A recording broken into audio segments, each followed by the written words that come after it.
Today, we're talking about ketosis and how the keto lifestyle helped me shed 127 pounds, going from 295 pounds to 168 pounds, and the 9 things I learned along the way. So I was huge, I was obese. I was clinically obese. I was going to A&E, accident and emergency, with a DVT in my leg, deep vein thrombosis. At that point, life sucked. It was horrible. And obviously I needed to make some changes. This was about the time that I discovered ketosis. Crucial lesson in the beginning that I had to learn was the keto lifestyle, like any dietary change that you'll do, is don't have a perfectionist mindset. Instead, see slip-ups and blips as normal. Say, I'm not perfect, I've made a slip-up, today wasn't the best day, I shouldn't have eaten that, but I'm not going to allow that to blow up into 2 days or a whole weekend and then the whole week's bad. Instead, I'm just going to look at that as part of the course. There was a slip-up, I'm human, and then I'll get back on track immediately.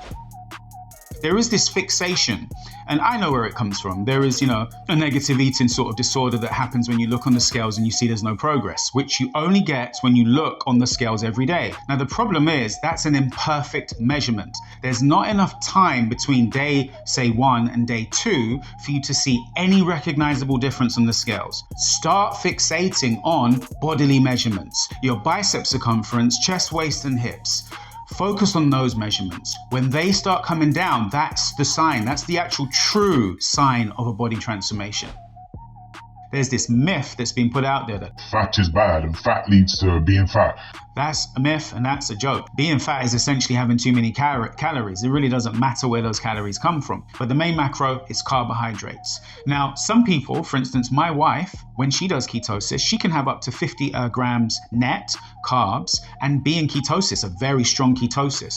Me, myself, somewhere around the 20 to 25 mark. So you really have to find your number. And you do this by obviously experimenting with how many carbs that you have in each day. I've got the book out right now. It's called Quick, Easy Keto. Keto pancakes, super healthy, will never spike your blood sugar.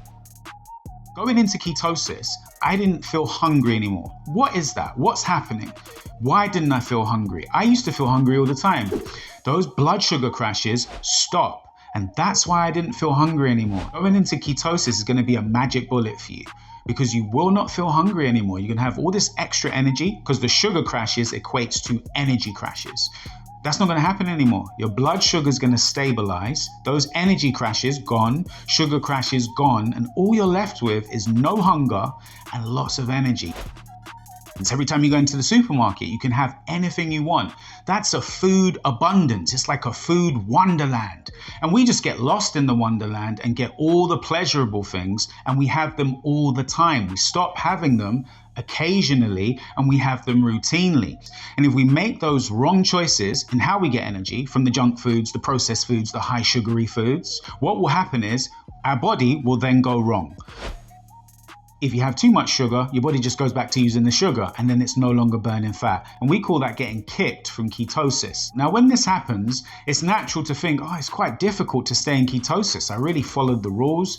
I didn't really do anything. I didn't deviate from the keto foods, the keto shopping list that I have.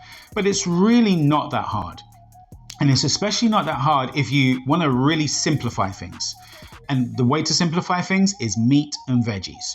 Doesn't take too long of that simplicity before you reap the rewards. The accelerated fat loss happens, all the fat disappears, and all you're left with essentially is the muscle. Anytime you go into ketosis, you're going to feel a bit crappy initially. And that crappiness that you feel is obviously your body switching over the fuel source. Once you're aware that it's happening, there are some things that I learned that you can do to diminish. They call it keto flu. The crucial things are electrolytes. The number one is salt. Replenishing your sodium will stop or sort of diminish and blunt that crappy feeling. Plateaus are normal. I'm not saying you have to embrace them, but they happen. And when they happen, we shouldn't, throw the toys out of the pram, so to speak. We shouldn't feel frustration. We shouldn't feel like, it's not working. We definitely shouldn't feel to give up. What we need to do is just take a step back, see our progress, and trust the process. You have to just tweak the plan a little bit, increase and dial up the activities, the workouts, increase those a touch, not too much, about 10%. And then you take down your caloric intake a touch as well. Do not be hard on yourself. All this negative self-talk where you talk yourself down or you say negative things about yourself, it's destructive. It's harmful. It's not going to help you. Your mental well-being is the most crucial thing that you have. You know, if your mind is stable and your mind is in a strong place, it doesn't really matter if there's a plateau like we just talked about. You'll proceed, you'll make the adjustments, and you'll continue towards your goal weight. You know, you're human. Humans make mistakes. And that as long as you have a positive, constructive mindset along the process, you will succeed.